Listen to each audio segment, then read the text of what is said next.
Secretary Pryor, thank you for taking the time to My speak. pleasure. How is the first week on the job going? There's a lot going on. We're trying to make sure that we get involved with all of the issues that have arisen and dive in on the data and get to know all of the players. We know many of them, but get to know many of the nonprofit leaders who are valiantly doing this work, and developers and advocates, and it's been going very well. There's a sense, I think, everywhere that there are tremendous challenges, but that these challenges have brought us to a point where there's a public mandate to do better. We need to build more housing for Rhode Islanders of every income level, and in so doing, we need to make sure that we protect the vulnerable, including individuals and families who are currently homeless. When it comes to those individuals and families currently experiencing homelessness, I know over the last week a new shelter opened in Pawtucket. We had the new shelter in Providence open, but there were some issues with the Cranston Street Armory, windows breaking and leading to heating issues this weekend. So how's the status of things right now? Are there currently enough beds for everyone who needs a shelter bed? I just checked in on the Cranston Armory, and I can report that there are available beds there. Now, that doesn't mean that that's the place that everyone who is currently experiencing homelessness will be comfortable with or will view as the right place for them. So I understand that. But the Cranston Armory does have availability, and I'm very impressed and proud of the team that rallied to adapt to the extreme weather conditions of that cold and that wind this weekend. Of course, like many people, I was out in it. I was actually also alongside outreach workers who were aiming to find individuals who are experiencing homelessness to ensure that the word was out about the availability of warmer spaces, not just at the Armory, but around the state at that time.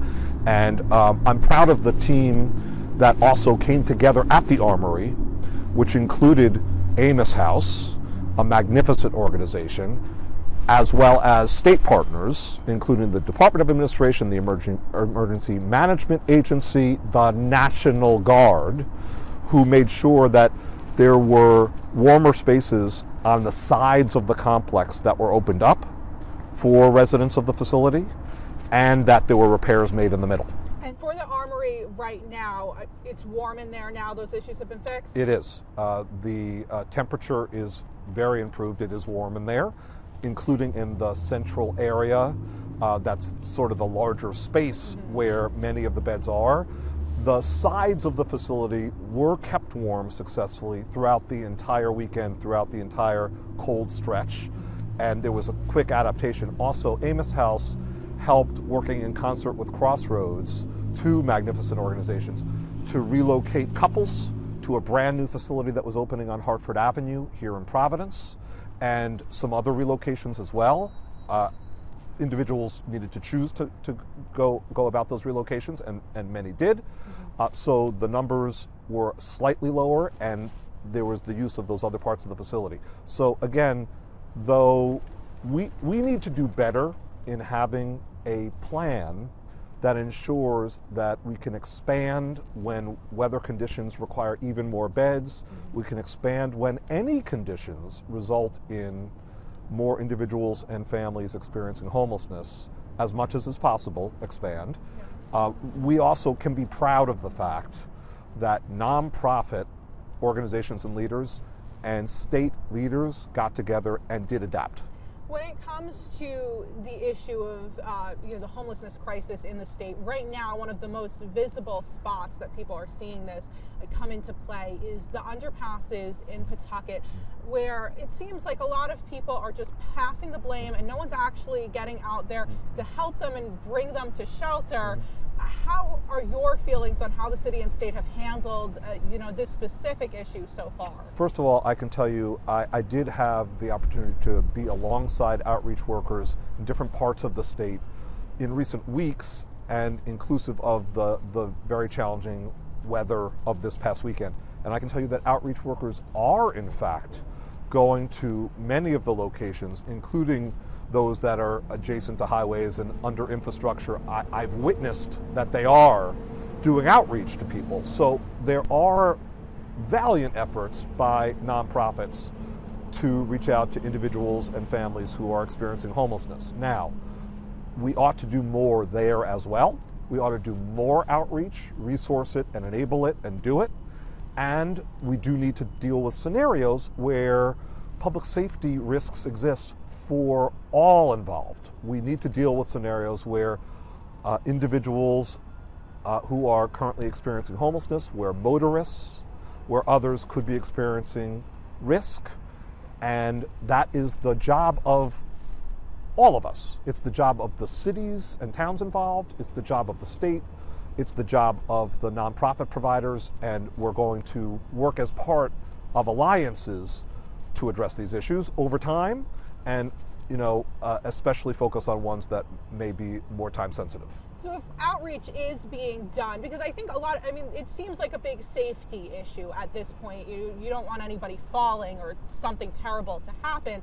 Is the issue that people don't want to go into shelters?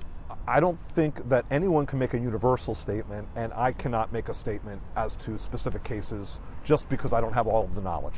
But what I can tell you is that as we are standing up a brand new housing department, we are working on understanding more about specific scenarios as much as we can through our nonprofit partners, and we will be working ever more closely with them to address these issues. And I understand, it is only your first week on the job, But I think the frustration a lot of people have had is that everyone just seems to be passing the blame and they're not seeing results. So what would you say to that?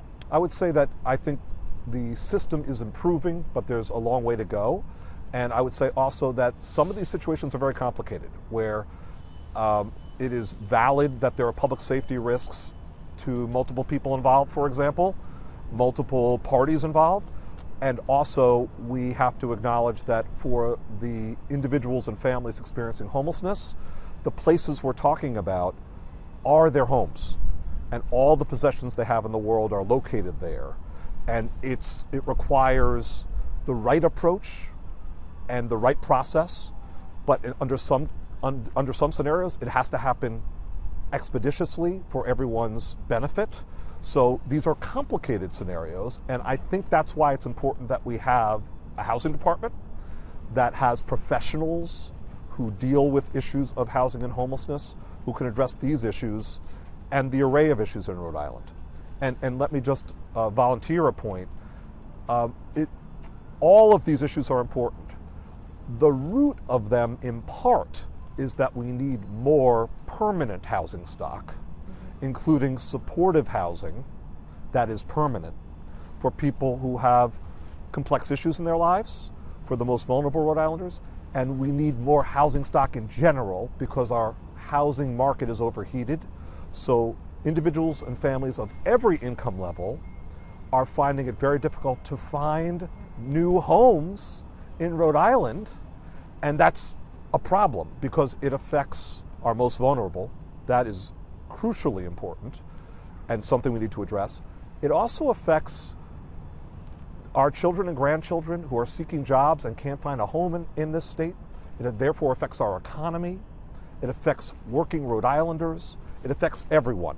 So we need to make sure that we are working on this issue across the board, and that's why the governor, the speaker, and the Senate president are committed to standing up a housing department capable of doing this work, and that's not going to happen overnight. All of these solutions are not going to happen overnight, but we're going to work steadily and intensively at it. How do you plan in this new role to do that work with the community partners who do receive funding from the state, and make sure everybody's held accountable and doing what they say they're going to do with that funding? We need to do that. We need to assess how the system is working and how it isn't.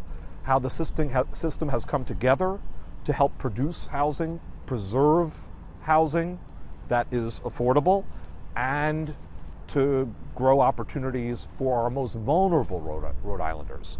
We have to look at that system and its gaps, fill those gaps. We need to build a department that can help to remedy these problems and advance all of this work. That's not going to happen overnight, but we can make progress each and every day. It's obviously very complicated issues that you're taking on. Is there a number one top priority for your first week? There are 3 priorities for this work. One is that we need to enhance housing production, the start of construction on new housing, as well as the preservation of units that are affordable. We need to work on homelessness, i.e., we need to ensure that we are addressing the issues that are experienced by individuals and families who are experiencing homelessness, and ensure that we have shelter opportunities, warming centers, and permanent supportive housing that our most vulnerable can enter into. And third of these issues, we need to ensure that we have a department that's fully functional and capable of carrying out this work. And those are the 3 issues we're going to work on. Perfect. Anything else that you would like to add, you want people to know? I think it's important to acknowledge that the housing issue is an issue across our entire state and across income levels. Too many Rhode Islanders cannot find housing at the price point that they can afford. Too many, up and down the various income levels of our state. And it certainly does affect our most vulnerable, individuals and families who are experiencing homelessness. And we need to pay special attention and offer special support to individuals who are struggling. We need to do all of the above, and we will. It won't happen overnight, but we're going to work at it every single day. I know you said it many times, think these issues are not going to happen overnight, but for the people who are having to sleep outside right now, they don't really have a lot of time. That's right. There could be another cold streak that comes in a week or two, and it's freezing, dangerous temperatures. So how do you balance that? You balance that by ensuring that the interim measures and the immediate actions are happening in the right way, and that there are real opportunities and real options for folks. And what I would point out is that right now there are beds at the Armory, and to date they haven't turned anyone away.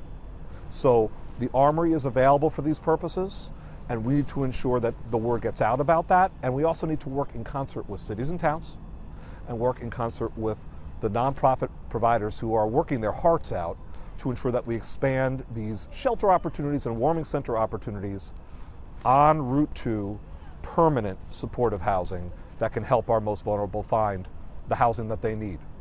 Well, thank you so much.